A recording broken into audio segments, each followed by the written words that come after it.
Atsukiri, Atsupori. Oh, no wonder you couldn't read it, Mike. He had it mirrored before. That's what it was. And Apple that's juice. I've got yeah. it. I got it now. Hope I It looks like said urine that in a right. bottle. Hold that up It again. does. It totally does. Yeah. Delicious urine. I mean, we're That's cool, chilled, the temperature I like. there's no bathrooms in Japan. Whenever I answer the phone, I'm like, hello. What pissed you off? It's a great argument to have. I love my mom, but I think she's half crazy for doing that. How dare you? Do you work with your girlfriend, Mark, or your wife? Mark? I keep them separated. Sometimes I call people, they don't answer the phone. I'm like, them. Wrong number. Click. Well, he's not that smart, but sometimes he sounds like he knows what he's doing. Yeah. Go. But therefore, you're an ass, and I don't want to talk to you anymore. Yeah, but what do we know? All right. Okay, Yeah. This is what do we know? I'm Mark. Hello, everybody, and welcome to What Do We Know? Oh, podcast intros. They're so fun. They're so hard. Anyways, Okay. I'm Jeff. And I'm Mark. All right. So what do we got, guys? Who's this guy? I don't even know who this guy is. He's not even Who, I- introduced himself. I already said it. I started this whole fiasco. I'm Mike. Anyway, what are we talking about today? Anybody got anything? Hey, so you sent me this link, Mike, about this. You're not worth the whiskey. It's a country song, and it's not like it's a horrible song, but it does the thing that I really hate that a lot of country songs do. Let's And talk that about is- whiskey. No, well, it stops in the middle of the song, and it's like, this guy, he just came back from Afghanistan. He's a hero, blah, blah, blah. Support your troops and all that stuff. But, like, I really hate it when a lot of country songs do that. It's sort of like, well, how can you hate my song now? Because I'm talking about our troops. So, wait, is Like, it, if you is it a don't like my live? song, then basically you're supporting terrorism. All right. So, Jeff, let me set this up for you because Mark and I were just talking before the recording when you weren't here. Yeah, paint the picture so I can understand in here. I'll close my eyes and let you paint it. So what this song is called "Ain't Worth the Whiskey," and this guy is talking about how his ex-girlfriend may see him up at a bar getting just annihilated, but don't think for a second that it's because of her and how broken up he is. And support the troops. And That's yes, whoa. Sorry, I just came back from that whole like experience there. Like that's all what I got out of that song. Support the So troops. yeah, so in the middle of the video, and there is like a line in the song where he talks about supporting. He might drink to the people overseas fighting or whatever. So in the actual video, there is like totally what Mark is talking about. It stops all music and every portion of the song and just breaks into this sort of side note where at this bar he drags his buddy up on stage who's just returned home from Afghanistan and they're all toasting him and all this stuff. And it has nothing to do with the actual song. Like on the radio, you won't hear that. And country music is good for that, I've noticed. A lot of videos just sort of stop in the middle and not necessarily just talk about like the troops coming home or stuff like that. But the music videos I've noticed a lot of times will do that, where they just sort of stop in the middle of the song and add this extra piece into their video. It is kind of a weird phenomenon. No, do you think it's because that more people down south support the troops on a more open basis than other people, or do you think it's like literally something they do to try to sell more music? Because who's that one guy that Toby Keith? Toby Keith. Yeah, Toby Keith. Yeah, like, he started that whole trend in the right after 9/11 with that whole like, I'm gonna make a song about like 9/11 and support America and yay, and like just current events is like all he does. Well, and he happens to be a country singer. I don't think he really started that trend in country music. Country music has sort of had its roots in drinking and swimming in rivers and being patriotic forever. I mean, that's kind of what that genre is. I mean, I got you with the drinking and swimming in rivers part, but I wouldn't necessarily classify country music as patriotic per se. on a regular basis. Oh, sure. Oh, absolutely. I mean, when you talk about I guess sort God of bless the redneck, USA, proud to be an American. You could classify that as a country song.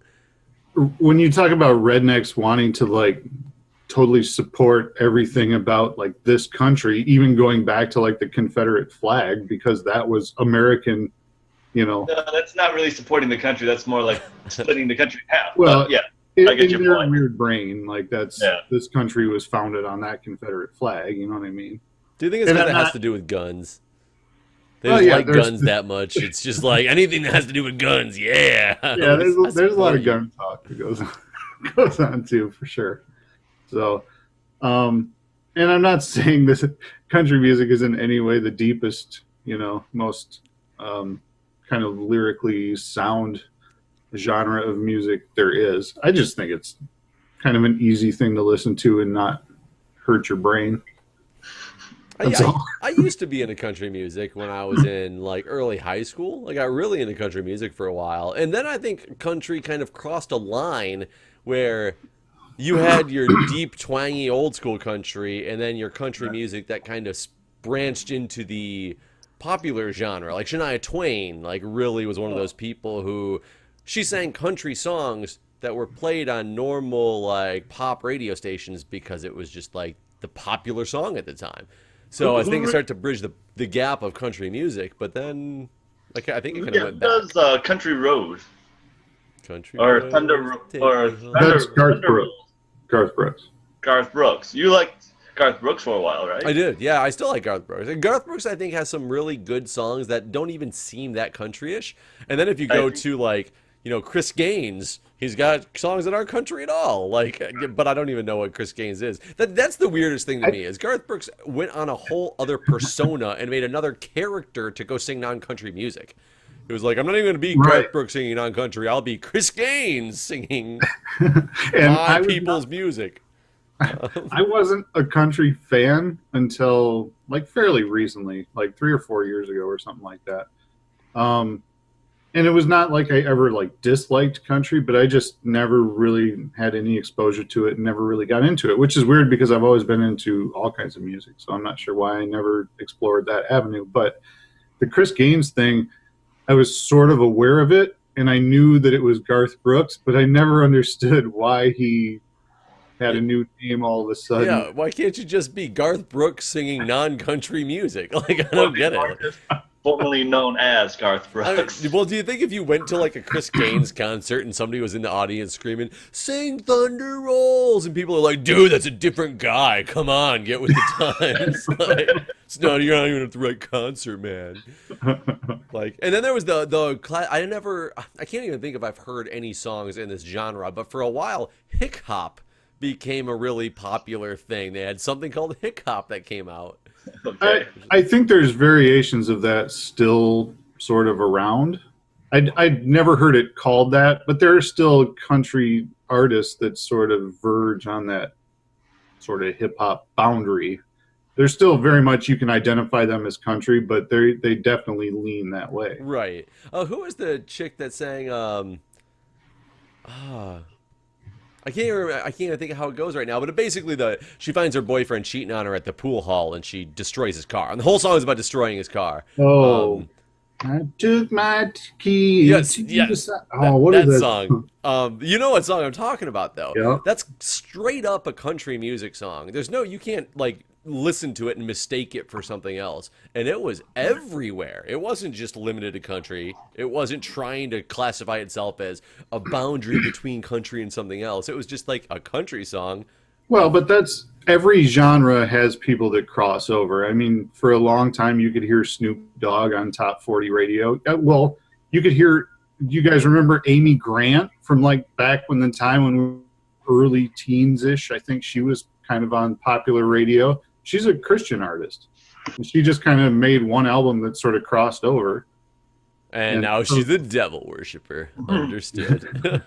Well, no, I'm if I'm not mistaken, she made that one album that sort of, for whatever reason, crossed that boundary into pop culture and then went right back to Christian music. But she was all over popular radio for like 2 years or something like that. Yeah, I do know the name Amy Grant. I could not tell you a word of what she sings, but I know Amy Grant.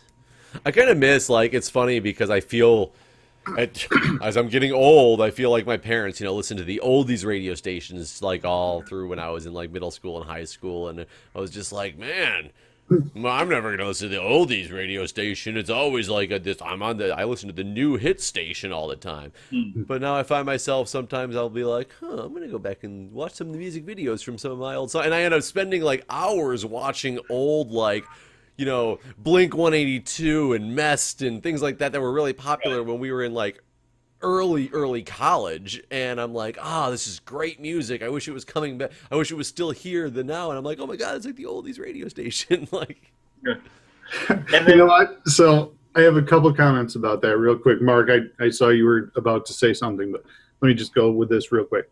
So I had somebody text me the other day saying that Eve 6 is now spinning on classic rock stations, number one. I can believe it. That was, for all of us three anyway, that was like in college. They were awesome. And the other point, to kind of expand on that a little bit, I seriously considered getting an Eve 6 tattoo at one point in my Wow. You could have, Max Collins had his drive, you could have actually gotten a tattoo with Max Collins when he put out his solo album.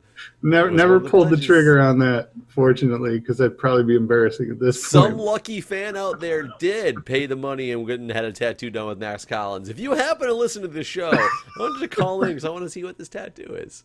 All right, go ahead, Mark. I was just going to say that, like, Eve 6 being on the oldies channel now is great because it means that at least you had some pretty good taste in music. Like, they don't really, as always, with oldies music, you always hear the really good music. Maybe even it's not even your favorite song, but it would be what people remember as, like, oh, this one when music was still really good.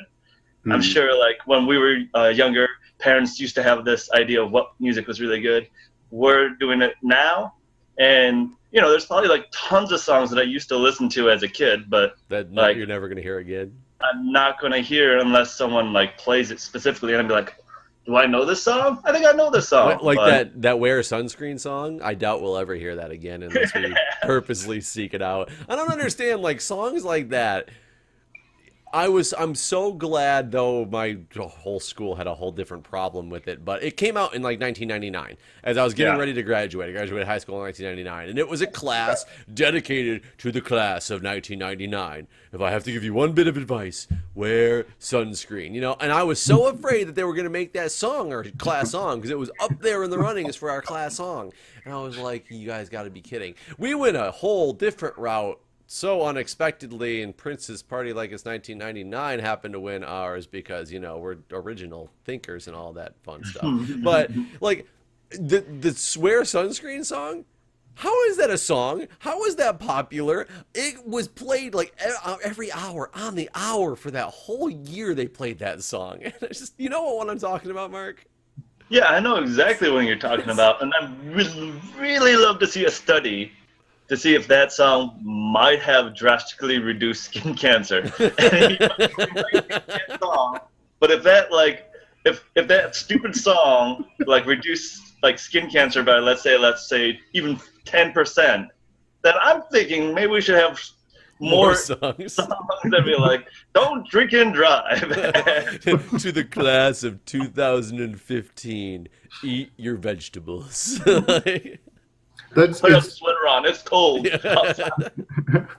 This is funny that we just sort of worked into, like, old songs from our childhood, because earlier today, I can't even remember what Carrie had said. But is it the age thing? Like, the memory's gone with the age? Is that where you're going with? No, I was trying to remember why the exact quote came up, but it was something along the lines of, maybe it was making sure our youngest daughter didn't get a piece of bone in some meat she was eating or something like that. But I totally broke into that Mary Moon song. Mary Moon? Yeah. She don't eat meat, but she sure likes Oh, God. Oh, jeez. You're talking, man, that broke was... into that song in my kitchen. I'm like, what a weird coincidence. Yeah, that was like middle school time frame for us, right? Yeah, 'cause that was. She's a I have no clue who even sang vegetarian. that. I wonder, it's got to be something like Spin Doctors. Like I'm just It throwing was. off the It was cuff. Spin Doctors. It could might not have been them, It but was somebody like liked them. it was like Mary Jane. She's a vegetarian. Mary Jane. Wasn't I don't that know. like in the Something About Mary soundtrack or something like that? I don't believe that was in the Something About Mary soundtrack. Though that I can't tell you the soundtrack, so it might have been in that soundtrack. But Something About Mary, coincidentally, I was just talking about that right before we started like this recording, which is really What? funny. Something About Mary? Something About Mary, yep. Because I saw a commercial on TV for it was the 14-minute workout, and in my mind, I instantly went from like P90X comes down to, you know, T24 because it's the 24-minute version, which now the 14-minute workout all of a sudden I saw on TV, and I looked over at Julia and just went, 7 minutes. till somebody makes 6-minute abs. No, not 6, 7. 7's the magic number. Like, so people probably have no idea what I'm talking about. If you're too young or just have never seen it, the movie Something About Mary was kind of one of the defining comedic movies, I think, of our era. I think it's what started getting like sexual humor was.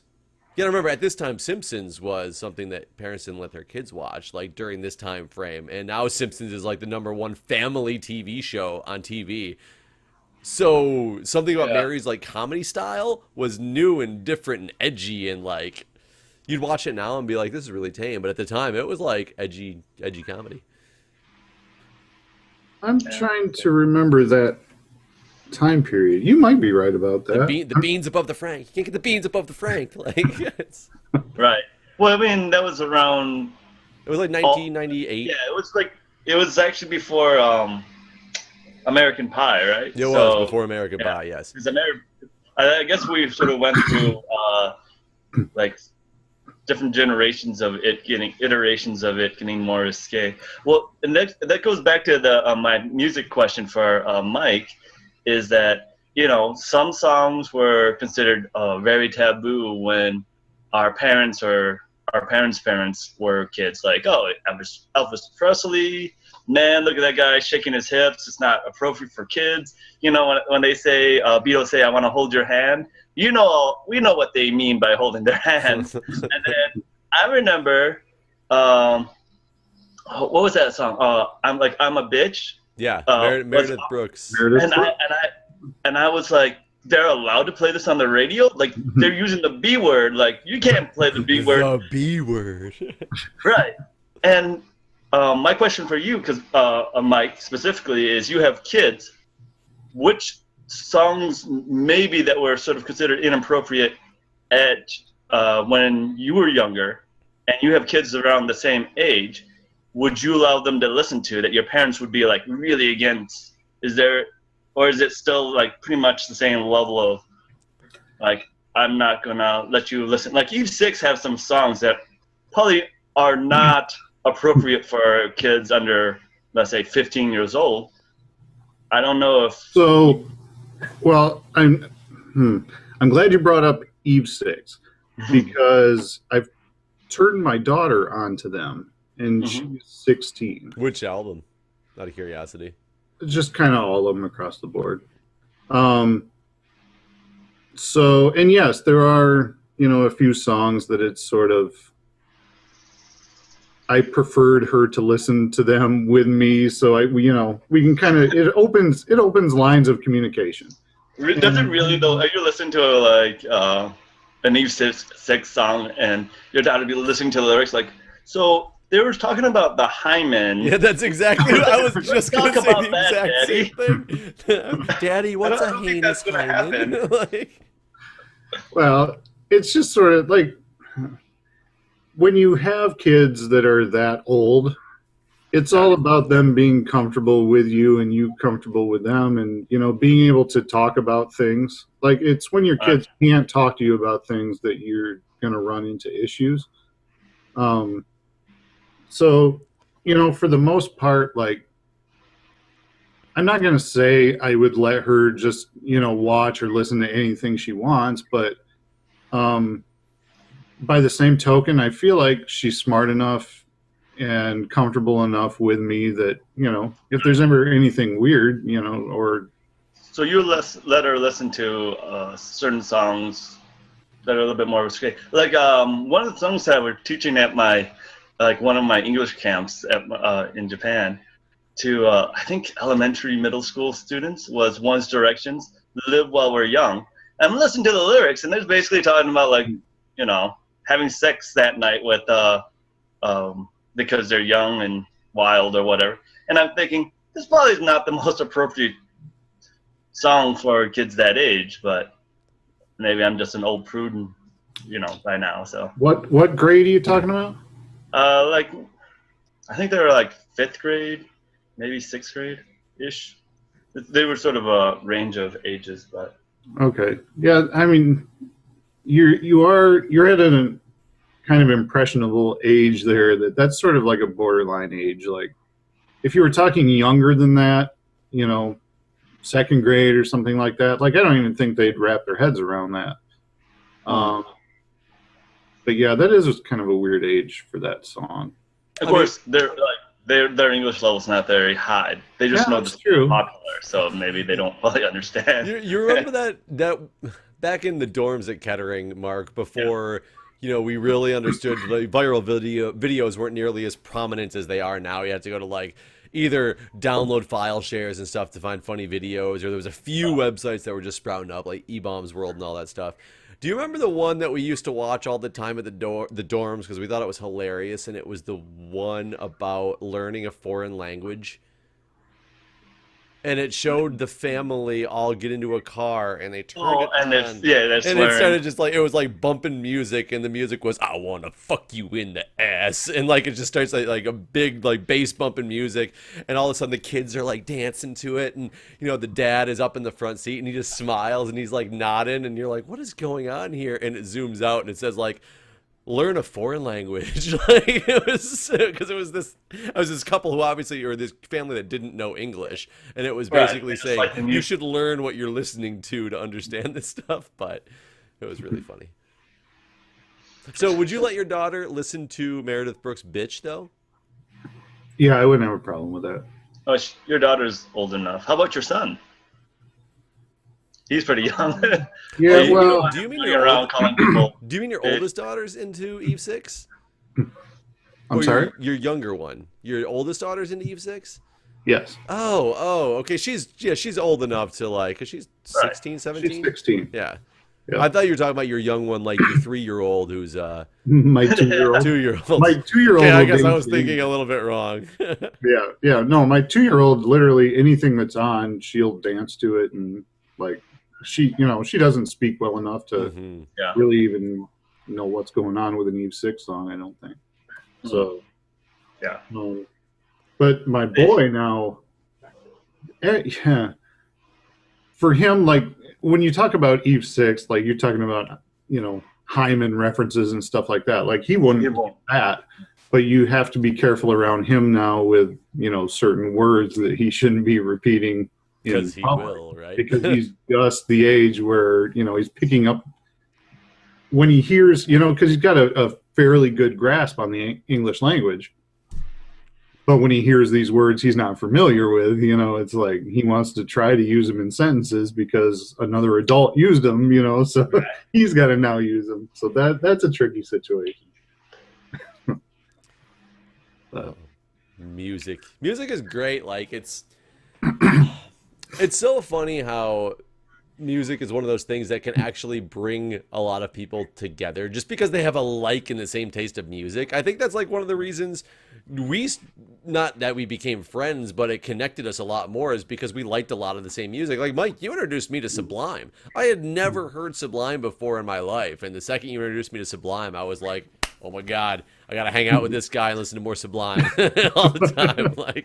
Actually, I have an interesting old school music fact that I just read right before we went on the air. Is it about Sublime? Another total coincidence. Alanis Morissette's Jagged Little Pill? Yes. Today is its 20th anniversary. Oh, damn. It's either today or tomorrow. It's right here. That's why there was an article about it. So, guys, probably not when you're watching this podcast. However, when we recorded this podcast, it was the 20th anniversary. A week and a half ago today was the 20th anniversary. Damn, 20 years? Yeah. Because that was another... What was her really popular song? It was... Well, and that's why I brought that up, because it was about the guy from Family Matters or whatever. No, Full House. Full House, yeah. Where she talks Joey about going down on him in a theater or whatever. Oh, God. John Stamos? No, it was the Canadian guy, the comedian, blonde guy. Dave Coulier? Yep. Yeah. Which... Wait, that song was about going down on him in a theater? Were they married? Rumored. Well, I thought it was confirmed, but it was definitely a rumor. I'm so confused. I had no idea about that. But that wasn't the song I was thinking of. However, that whole album, I will admit, Alanis Morissette's album was fantastic. I loved it. Like, Ironic was her big one, right? You owned the cassette tape. No, there's a song that would you let your children listen to that one? Well, as far as that one goes, like, that was really the only risque part of it, I think. Going down, but I mean, they're saying bitch, and like even with the young kids, you wouldn't want them repeating that too often. Like, didn't call your teacher. I don't think she cussed in that song, did she? Or am I wrong? I don't remember much cussing in there, but I'd have to actually listen back to it. Because one of the things I remember about that song now is like the Dan Band has a good remake of that song as well. So, and I love the Dan Band. The Dan Band, which does cuss a lot, in case you guys don't know, and you're worried about your children, but they cuss in a very hilarious way. And there is cussing, like swearing just to swear, as well as swearing just to make something funnier, and that's all the Dan Band is we swear because it adds elements of comedy to the song. Right. And it's a guy who looks like he should be a plumber, and for the most part he's singing women's songs. Yes. Which is really well, in the music videos, I think he did a whole stage show in a plumber's costume, like her plumber's outfit. Would you take your daughter? Actually, I don't know if she would be allowed. The Dan Band? I would. I don't care how old my daughter is. I'd go see the Dan Band. I was going to say to JD's Key Club. I think that's the name. JD's Key Club? Like basically it's like dueling piano bar. Right. Knowing that they'll probably bring out the gangbang song. Gangbang song? Yeah. When I was younger and in my prime, I used to gang all the time. Okay, so I've been to a handful of piano bars in my life, and I don't think I've ever heard that song. We definitely the first one I ever went to was with you, Mike, in Ohio, when we almost got our asses kicked out the door, but instead got put on the VIP list. Like that was really weird. We people were very angry and wanted to kick us out, but instead we got to the VIP list for the next day, which is really strange. Oh yeah, well. Did they sing it at that bar? They did. It was the first time I'd ever heard it. And I remember only because of my shock and awe factor of what we just walked into. Because I'd never been to a dueling piano bar in my life. And it was it was a Howl at the Moon. It was the first Howl at the Moon I ever was at, because obviously being the first one. And it's made me want to go to all of them because the atmosphere, I think, is fantastic. Unfortunately, Julia does not like dueling piano bars. And I don't, for being such an extrovert and outgoing person, I feel that piano bars bring me out to be more social and interactable with everybody. Because I just want to get drunk and sing all the songs and have a good time with people. I love doing piano bars. In fact, I have an awesome story about when I was at, I don't know, maybe 5 years ago or something like that. It was in Myrtle Beach, South Carolina, and it's called, I can't remember what it's called now. But, something about an alligator or something, but Crocodile Rock. It's called Crocodile Rocks. That's what. So they had this contest where they asked for I think they worded it the individual with the largest chest to stand up at each table, like in the facility. My stepbrother stood up for our big long table, and it was like a dance contest kind of thing. My stepbrother won the whole competition. He was like, riding the pony. And just He went all out of to his let mouth. the listeners know, he's a large gentleman, correct?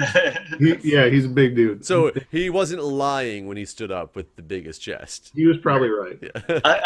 On a related note, when I used to wear glasses, we went to a Halloween party or something at at Sharky's, and I remember my brother was there, and Crocodile Rock started playing, and everybody was doing the song and dance. You remember, like the clap, knees, and then you're on the ground.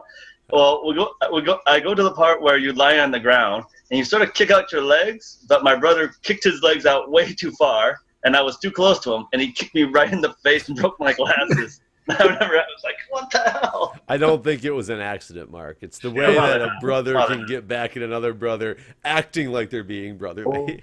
Oh, we were just dancing, like having a good time, finally bonding, and I accidentally kicked you in the face. All right, guys. Well, this was a good show. We got to split, though. All right, guys. We will see you next time. Don't forget, wdwkpodcast.com. Listen to all the episodes there. Email wdwkpodcast@gmail.com. Or YouTube, obviously, because you're probably listening to this on YouTube anyway. And then when you're done, you can YouTube all 90s music and listen to all of that. I suggest you start with Bitch. Meredith Brooks. Hey, bye. See ya. I wonder how much commission we're going to make. Whenever I answer the phone, I'm like, "Hello." What pissed you off? It's a great argument to have. I love my mom, but I think she's half crazy for doing that. How dare you? Do you work with your girlfriend, Mark? Or your wife, Mark? I keep them separated. Sometimes I call people, they don't answer the phone. I'm like, Wrong number, click. Well, he's not that smart. But sometimes he sounds like he knows what he's doing. "Yeah, Go. Therefore, you're an ass, and I don't want to talk to you anymore." Yeah, but what do we know?